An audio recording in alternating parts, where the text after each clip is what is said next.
Necromancy is all but outlawed during the time around the Oblivion crisis in Tamriel. Necromancers are shunned due to their dark practices and being considered highly immoral in most cultures, as it is believed to contravene in the natural process of life and death and violate the sanctity of spirits, and is particularly frowned upon by the Mage Guild in Cyrodiil thanks to the staunch opposition from its head, the Archmage Traven. Necromancy may be legal in Cyrodiil, but few will openly admit to practicing it now that the Mages Guild has banned it.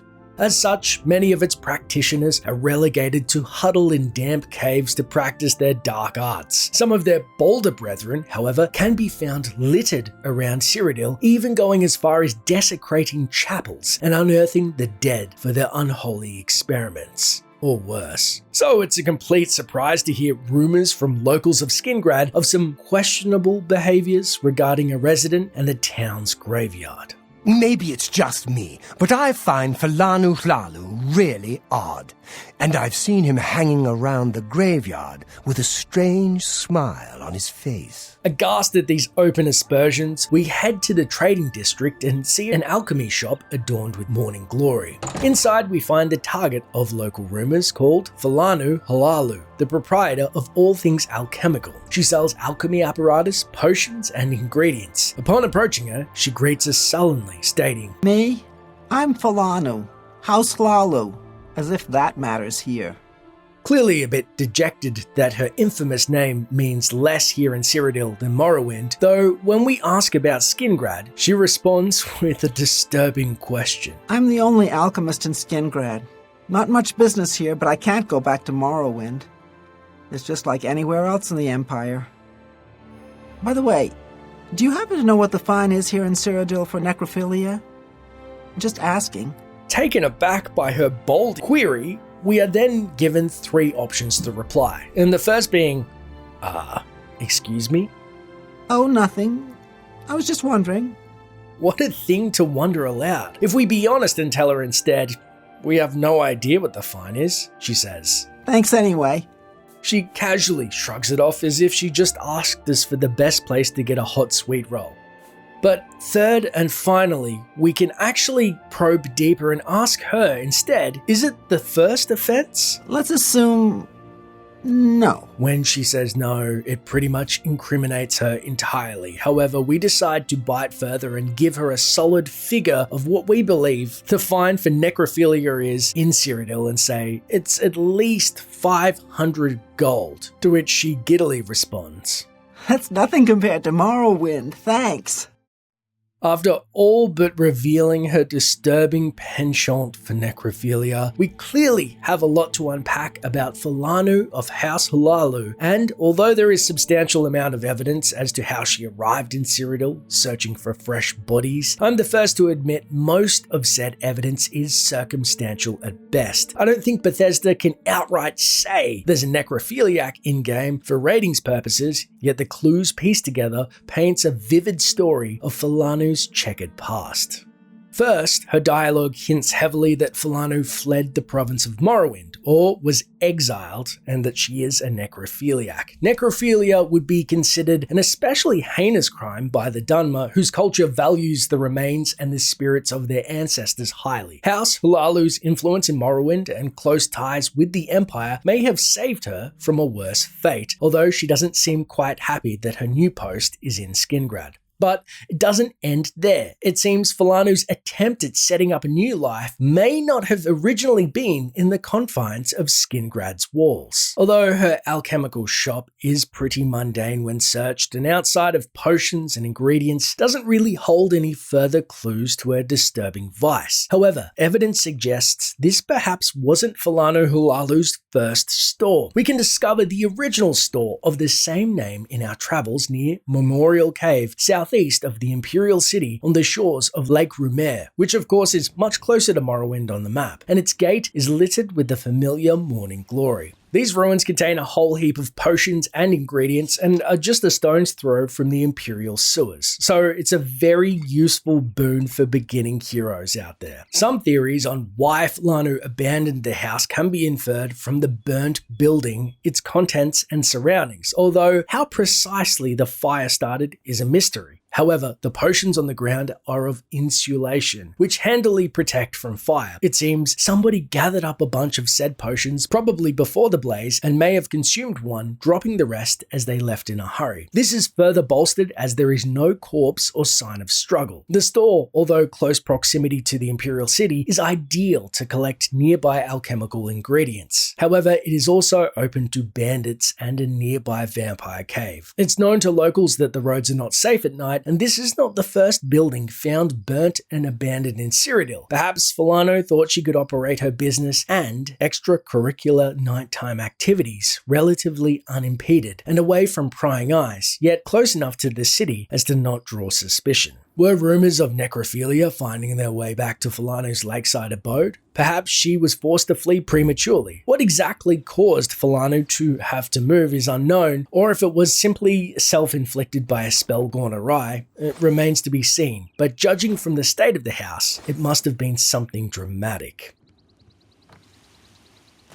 And speaking of alchemy, Flanu's escape may not have been so long ago, as she claims to be the only alchemist in Skingrad, and probably isn't aware, as she's new to town, that Sindirian is an alchemist, even though she directs you to him later when you ask her about Nirnroot. It should be noted, in Sindirian's defense, he dies later for the alchemical cause in Blackreach during the events of Skyrim, searching out fabled Crimson Nirnroot. I would say that is the most alchemist thing to do ever. Rest in peace, Sindirian. But what other clues are there to Flanu's necrophilia? Well, the internet has had one prevalent theory. Some people believe that Narastaril's house is a place that Flaanu may be raising the dead for her debauchery and experiments. The direct clues to which are that it's just a few doors down from her own home and has alchemical paraphernalia on the second floor, and there is no character Narastiril in-game. However, as the residence is overrun by undead, perhaps it's an experiment gone awry and left boarded up, or coincidentally, a necromancer once dwelt there. Curiously, and probably not related, a tree at the back of the house is dead and appears burnt, like the original All Things Alchemy. Now, this is a stretch, but how this transpired is unknown, and no other flora in the vicinity appears to be charred or affected, as if it was struck by lightning or somehow set ablaze. It should also be noted that Flaanu has a house key on her person, though it opens no door to her own house in-game. Perhaps it was meant to be to Narastaril's house, or her old burnt-down shop. There's also the question of the fabled graveyard.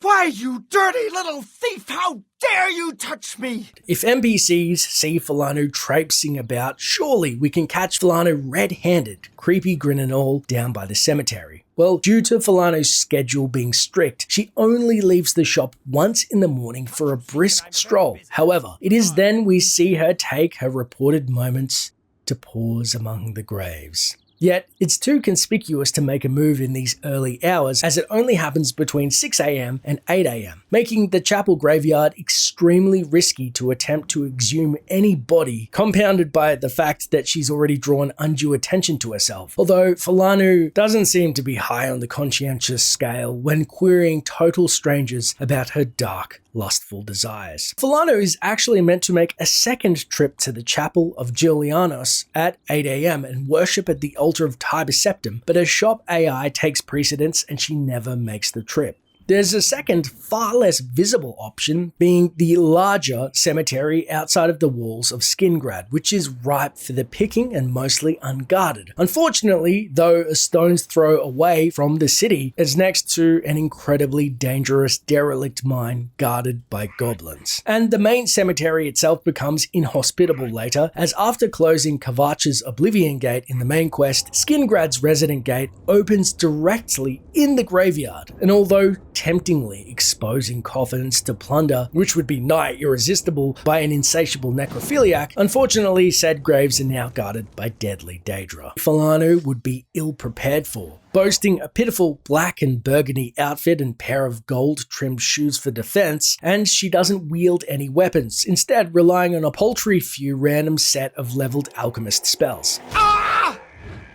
Ah! Ah! Do your worst. Ugh.